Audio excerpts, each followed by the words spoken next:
नमस्कार, मैं हूँ लीला। स्वागत है आपका हमारे चैनल में। आज का विषय है मनसा महादेव व्रत कथा।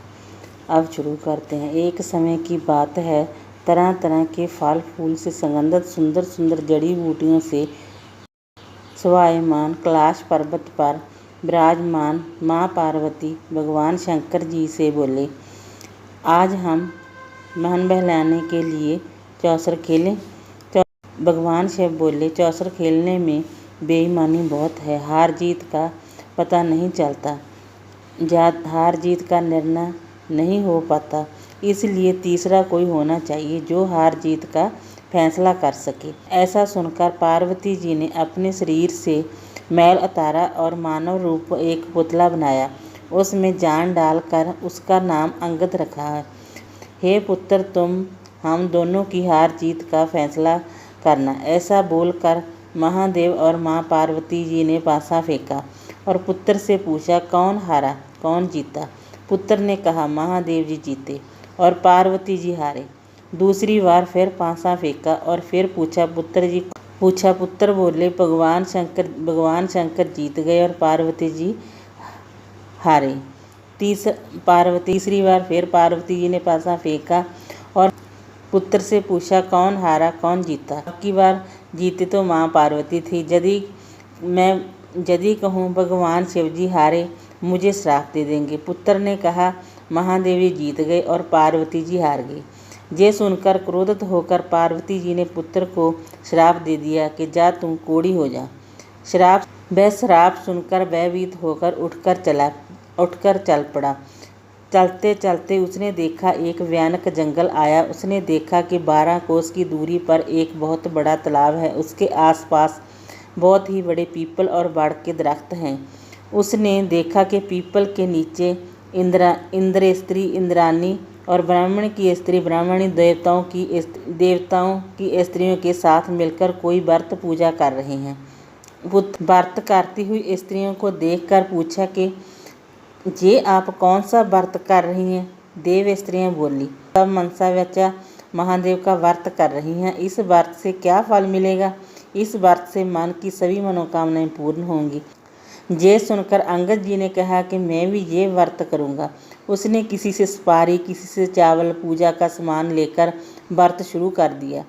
देव स्त्रियां ने उसे पूरी विधि बताई। जय व्रत सावन सुदी के पहले सोमवार को कुंवारी लड़कियों से डाई पूनी सूत कतवाकर डोरा करें। डोरा को गेरू रंग से रंग के महादेव का पूजन करें। कार्तिक सुदी चौथ तक हर सोमवार को करता रहें। कार्तिक सुदी चौथ को उद्यापन करें। इसके बाद उद्यापन में 1.25 सेर आटा 1.25 सेर गुड़ 1.25 सेर घी का चूरमा बनाकर महादेव को भोग लगाया जाता है। इसके बाद चूरमे के 4 हिस्से किए जाते हैं। इसमें से एक हिस्सा महादेव जी का, दूसरा हिस्सा नाथ बाबा का, तीसरा हिस्सा खेलते हुए बच्चे का, चौथा हिस्सा प्रसाद के तौर पर संध्या ग्रहण करें। इस प्रसाद को सभी को बराबर दें, किसी को कम ज़्यादा ना दें। इस तरह अंगद जी व्रत करते रहे। 4 साल हो गए। एक दिन अंगद जी को याद कर माँ पार्वती जी महादेव जी से कहा कि पुत्र को बहुत दिन हो गए हैं, कोई समाचार भी नहीं आया। कृपया कोई ऐसा व्रत बताएं जिसको करने से पुत्र वापस आ जाए। महादेव जी ने बताया, सावन सुदी चौथ के पहले सोमवार को कुंवारी लड़कियों से डाई पूनी सूत कता के उसके डोरा बनाएं।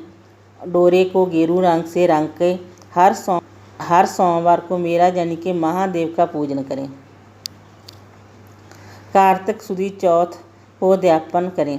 उद्यापन में 1.25 सेर आटा 1.25 सेर गुड़ 1.25 सेर घी का चूरमा बनाकर सबको बराबर दें, चाहे वो गरीब हो चाहे वो अमीर हो, सब में बराबर बांट दें। पार्वती जी को इस व्रत को करते 4 साल हो गए। एक दिन अंगद जी के मन में विचार आया कि माता पिता के पास मिलने के लिए जाना चाहिए। व्रत करने से अंगद जी काफ़ी सुंदर हो गए और कोढ़ से भी ठीक हो गए। माँ पार्वती के पास जा खड़े हुए। पुत्र को आया देखकर पार्वती जी हंसने लगे। अंगद जी पीछे हट गए। पार्वती जी ने पूछा, पुत्र तुम पीछे क्यों हट गए। अंगद जी ने कहा कि मेरा बिना बुलाए आए देखकर आप हंसने लगे, इसलिए मैं पीछे हट गया। तो पार्वती जी ने कहा कि मैं तुम्हारे आने से नहीं हंसी, मैं तो मनसा महादेव व्रत के प्रभाव से हंसी हूँ। तुमसे मिलने के लिए मैंने ये व्रत किए थे। अंगद जी बोले, मैंने भी ये व्रत किए थे। तब माँ पार्वती जी ने कहा कि व्रत करने से आपका श्राप मिट गया है। मैंने व्रत किए तो तुम मिले। अब बताएं तुम क्या चाहते हैं। अब अंगद जी बोले, मैं उज्जैन नगरी का राजा बनना चाहता हूँ। माता ने कहा कि ऐसा ही होगा। अंगद उज्जैन की ओर चल पड़ा। वो राजा रानी को मिला। वो बूढ़े हो गए थे, उनके कोई पुत्र नहीं था, केवल एक पुत्री है। उसने सोचा कि पुत्री का विवाह किसी अच्छे वर से कर दें और सारा राजपाट उन्हें सौंप दें। ऐसा सोचकर उन्हें स्वयंवर रचाया। उसमें देश विदेश के राजा आए। स्वयंवर में हथनी को सजाकर राजा ने हथनी को हाथ जोड़कर कहा कि हे हथनी, जो राज संभालने के योग हो और मेरी कन्या के लिए श्रेष्ठ हो, उसी के गले में ये वरमाला डाल दें। वो माला हथनी को पकड़ा दी। हथनी ने चारों ओर देखते हुए अंगद के गले में उस माला को डाल दिया।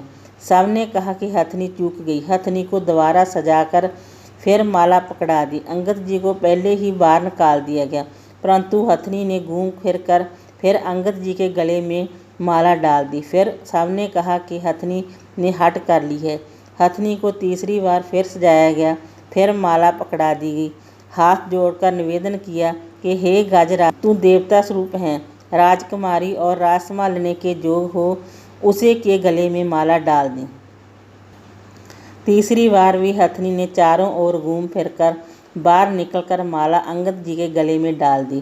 तब राजा ने आदेश दिया कि अंगद को घर ले जाकर बारात बनाकर ले आएं। उसके बाद राजा ने अपनी बेटी की शादी उसके साथ कर दी और सारा राजपाट उन्हें सौंप दिया। चार गांव अपने लिए रखे। राजकुमारी ने महल में प्रवेश किया। राजकुमारी ने अंगद जी से उसके नाम, माता पिता, जाति के बारे में पूछा। अंगद जी अपना नाम अंगद और माता पार्वती और पिता भगवान महादेव बताया।